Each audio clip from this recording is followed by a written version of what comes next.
Tony here with another product review of the second locomotive that I got in the mail today. This one was expected. This one, the packaging, I'm not as happy with as the Interstate Heritage unit.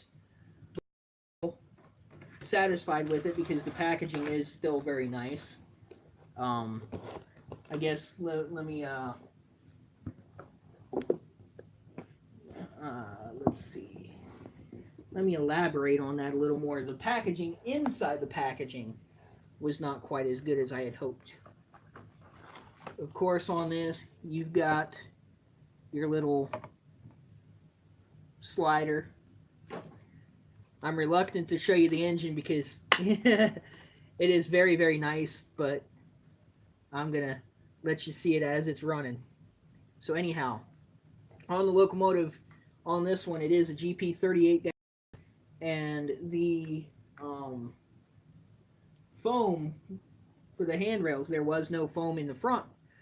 There was no foam in the back. There was just some foam on the sides by the handrails, which was still okay. The foam was actually one solid piece instead of two or three. Really doesn't matter to me, as long as it's nice and secure for the transit. This one was packaged nicely enough. I'm satisfied with that. One thing I am a little upset on is a couple of the reviews I have seen on this locomotive. It does not have the ditch lights. I confirm that it does not have ditch lights, but it has classification lights. Now, the original GP38-2s had classification lights, but this one in real life never did, even when it was just standard locomotive.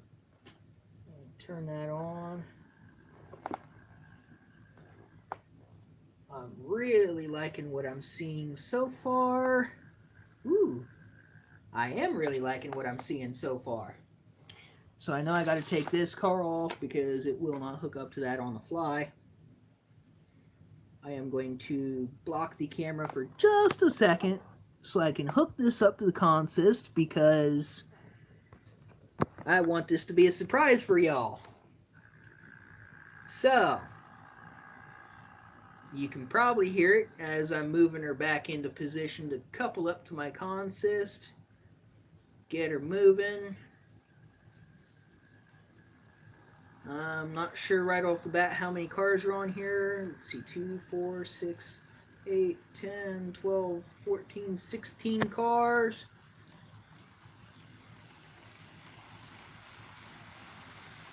This locomotive, very quiet, has DCC capabilities, has a speaker slot in the tank.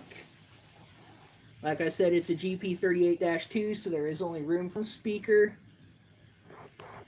And I will slow her down tremendously. As she comes around here, she's pulling this consist a lot better than I thought. It's not a very heavy consist, but it has some weight to it.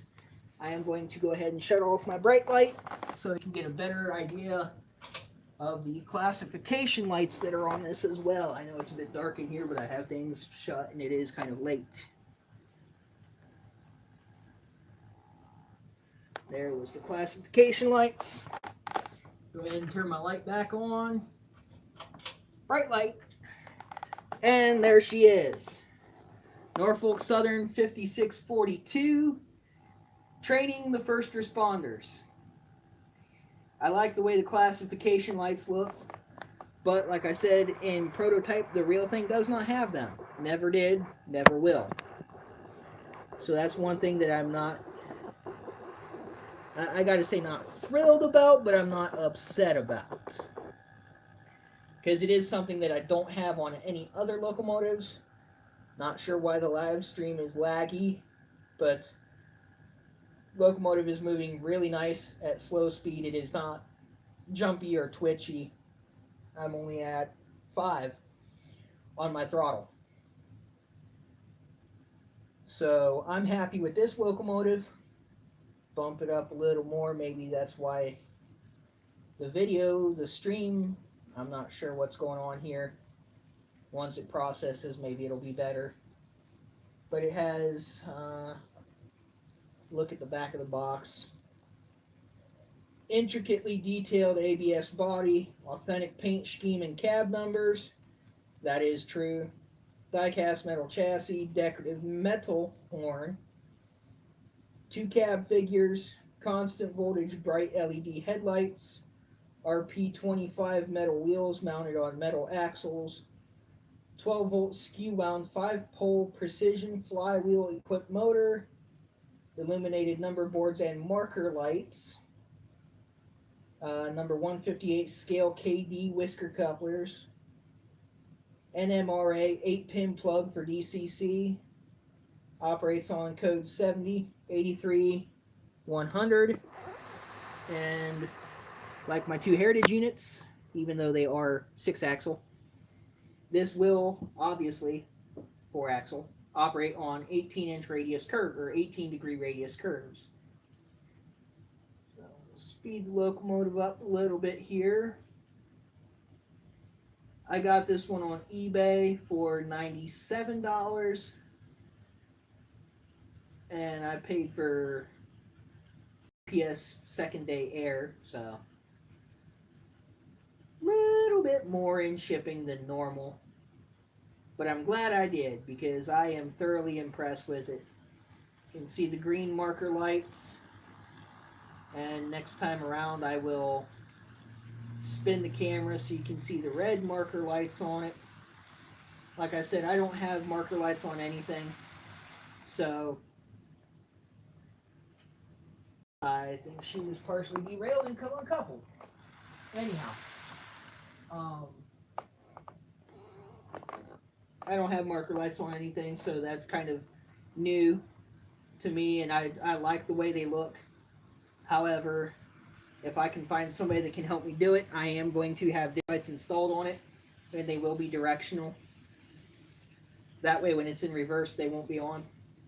So I'm thinking I might put dummy ditch lights on the interstate and the southern on the back ends, because those ditch lights aren't going to be needed. They're more than likely always going to be on point, or even in second or third in the consist, they're not going to need the rear ditch lights. So probably put dummy ditch lights on those and use the illuminated ones, or at least one set of illuminated ones, for the first responders unit here. Try to get a decent angle so you can see the back.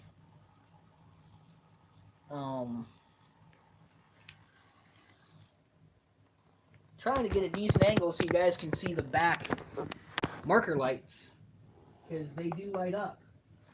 But for some reason I'm not getting a good look at them, so I think what I'm going to do when I get her around here is I'm just going to spin her around on the track and run her backwards,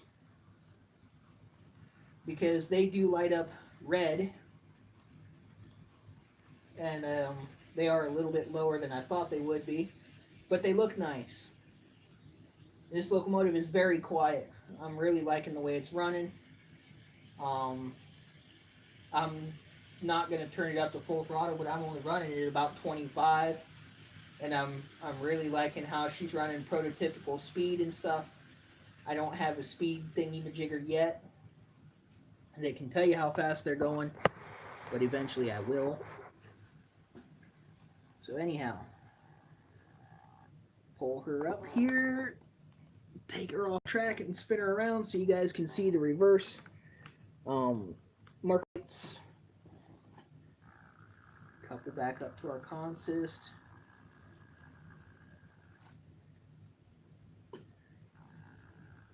Yeah, they are very, very dim, so it might be hard to see. I'm going to shut the light off again, just so you guys have a better chance at seeing the marker lights on this thing, because with the red back and the light, they're kind of hard to see. So there goes the light. She comes back around. You should be able to see the illuminated boards, the rear headlight, and the red marker lights on it. Like I said, I'm really enjoying having these 3 new locomotives. Like I said, I might go back to that Sam sale on eBay, get some others later on. While those are very hard to see, even from where I'm sitting. Don't know if you guys can see them or not. Thought I saw a glimpse of them there on the camera, but I'm not sure. So anyhow, this one will get weathered on the grills too.